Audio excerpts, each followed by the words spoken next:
মেঘের ওপর বাড়ি, জ্যোৎস্না ও জননীর গল্প, যার কাল্পনিক দুনিয়ায় আমরা শৈশব থেকে আশ্রয় খুঁজে পেয়েছি।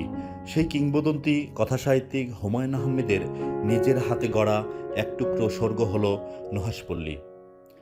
ব্যস্ত জীবনের ক্লান্তি কাটাতে ঢাকার কাছেই একদিনে ঘুরে আসার জন্য এর চেয়ে স্নিগ্ধ আর চমৎকার জায়গা খুব কমই আছে। আসসালামু আলাইকুম।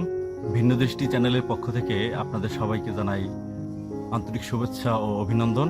আজকে আমরা এসেছি বিখ্যাত কথাসাহিত্যিক লেখক হুমায়ূন আহমেদের নুহাশপল্লীতে। তো আপনাদের পুরো নুহাশপল্লী ঘুরিয়ে দেখাবো আমরা আজকে। আশা করি আমাদের ভিডিওটি যদি ভালো লাগে অবশ্যই আমাদের চ্যানেলটি সাবস্ক্রাইব করে পাশে থাকবেন। এই ভিডিওতে দেখাবো আপনারা কিভাবে নুহাশপল্লী আসবেন, কত করে ভাড়া, কত টাকা খরচ হবে, কি কি দেখবেন, সবকিছু আমরা তুলে ধরবো। ধন্যবাদ।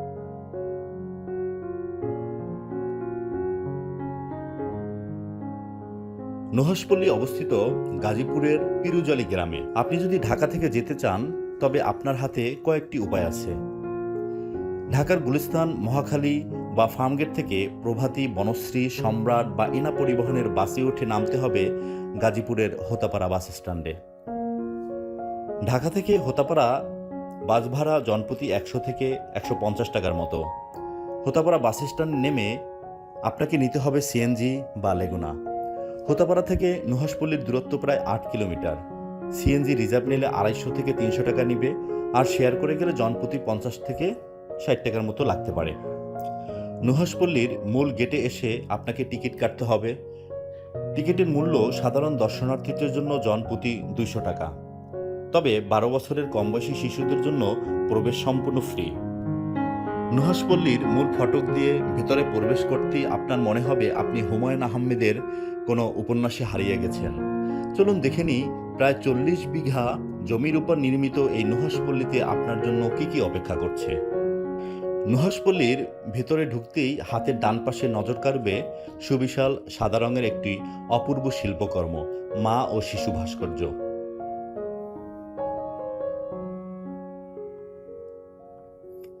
এখানে রয়েছে প্রায় 300 প্রজাতির বিরল ঔষধি ও ফলজ গাছ। হুমায়ূন আহমেদ গাছ খুব ভালোবাসতেন বলে দেশ বিদেশ থেকে নানা বিরল প্রজাতির গাছ কুড়িয়ে এনে এখানে রোপণ করেছিলেন।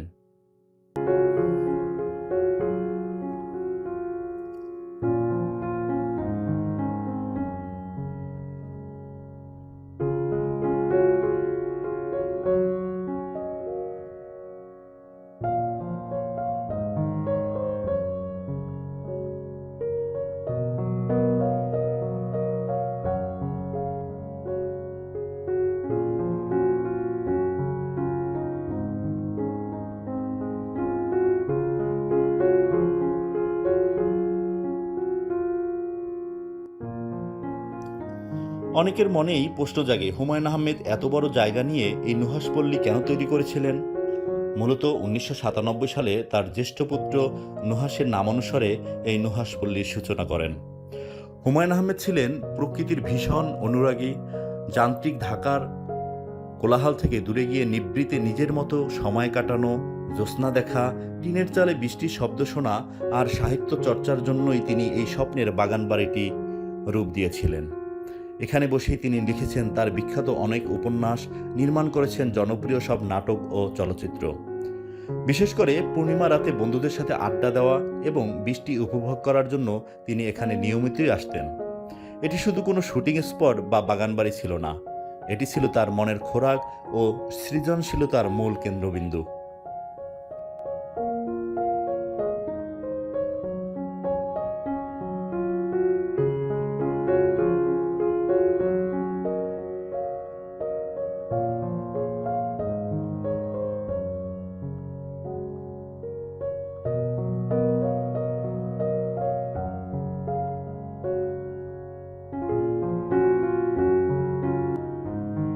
নুহাশপল্লীর অন্যতম প্রধান আকর্ষণ হল কাঠের তৈরি এই ট্রি হাউস।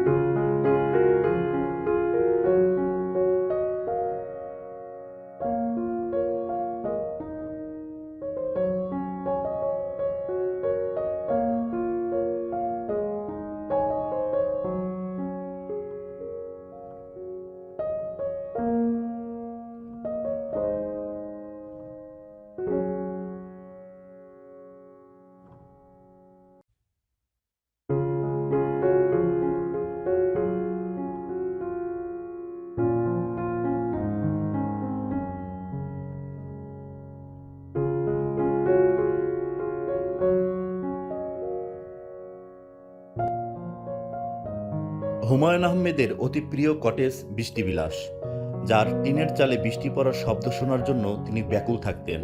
আর দিঘির পাড়েই রয়েছে ভূতবিলাস নামের চমৎকার বাংলো।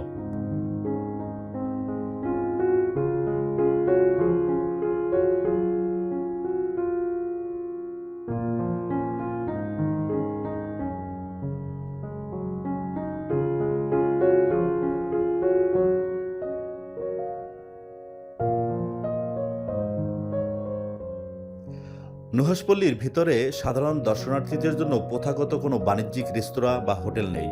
তবে আপনারা যদি এখানে এসে দুপুরে খাবার খেতে চান, তবে একটি দারুণ সুবিধা রয়েছে। আগে থেকে ক্যাটারিং বা ভেতরে দায়িত্বপ্রাপ্তদের সাথে কথা বলে অর্ডার দিয়ে রাখলে তারা নুহাশপল্লীর ভেতরেই সুস্বাদু খাবার রান্না করে পরিবেশন করেন। আর যদি আগে থেকে অর্ডার দেওয়া না থাকে, তবে নুহাশপল্লীর মূল ফটকের ঠিক বাইরে অথবা হোতাপাড়া বাজারে সাধারণ হোটেলগুলো থেকে বাংলা খাবার খেয়ে নিতে পারেন।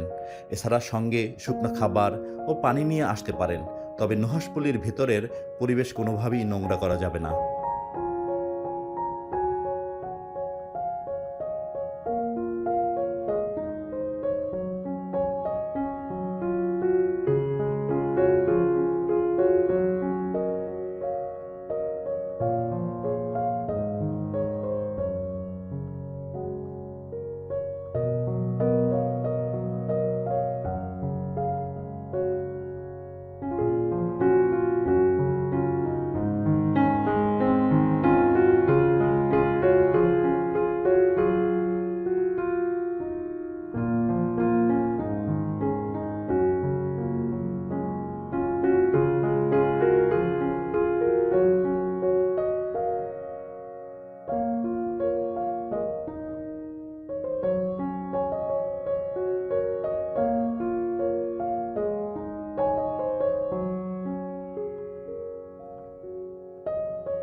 সুবিশাল মাঠ জুড়ে রয়েছে নানা রকম ভাস্কর্য, যেমন ডাইনোসরস, ভূত, জলপরি এবং মায়ের কোল থেকে শিশু পড়ে যাচ্ছে এমন ভাব গাম্ভীর্যপূর্ণ কিছু শিল্পকর্ম।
একটু এগুলেই চোখে পড়বে সুবিশাল লীলাবতী দিঘি।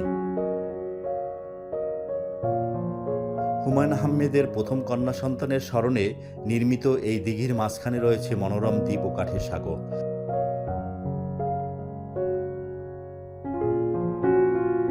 আমাদের ভাগ্যে মিলেছিল এক দারুণ অভিজ্ঞতা।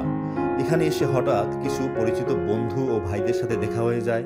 দিঘির পাশে এই স্নিগ্ধ শান্ত জায়গায় বসে সবাই মিলে মেতে উঠেছিলাম গান আর আড্ডায়।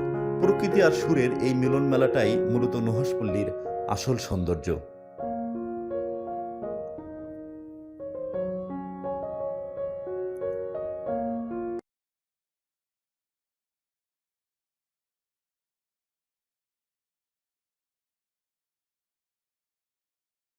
জিরার পোষা পাখি রে আমারে কান্দায়া পাও কিশু, আমার হৃদয় পিঞ্জিরার পোষা পাখি রে আমারে কান্দায়া পাও কিশু। কার পোষা পাখি কাজল বড় নাকি তুমি কার পোষা পাখি কাজল বড় নাকি রক্ত জবার মতো তোমার মুখ আমারে কান্দায়া পাও কি সুখ আমার হৃদয় পিঞ্জিরায় পোষা পাখি রে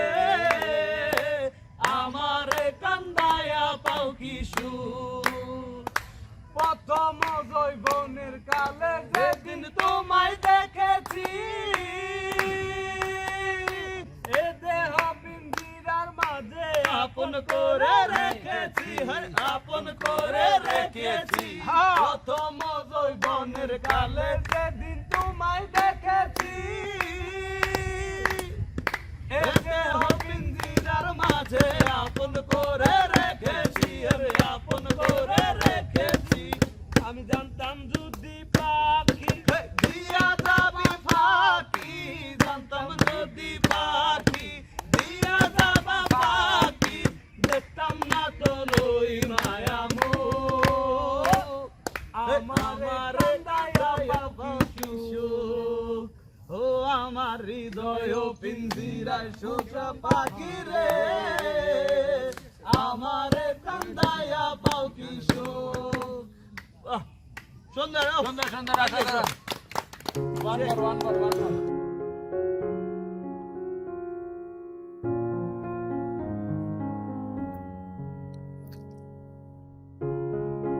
যারা হুমায়ুন আহমেদকে ভালোবাসেন কিংবা সবুজ প্রকৃতির স্নিগ্ধতায় একটা দিন কাটাতে চান, তাদের জন্য নুহাশপল্লী একটি অসাধারণ ভ্রমণের জায়গা।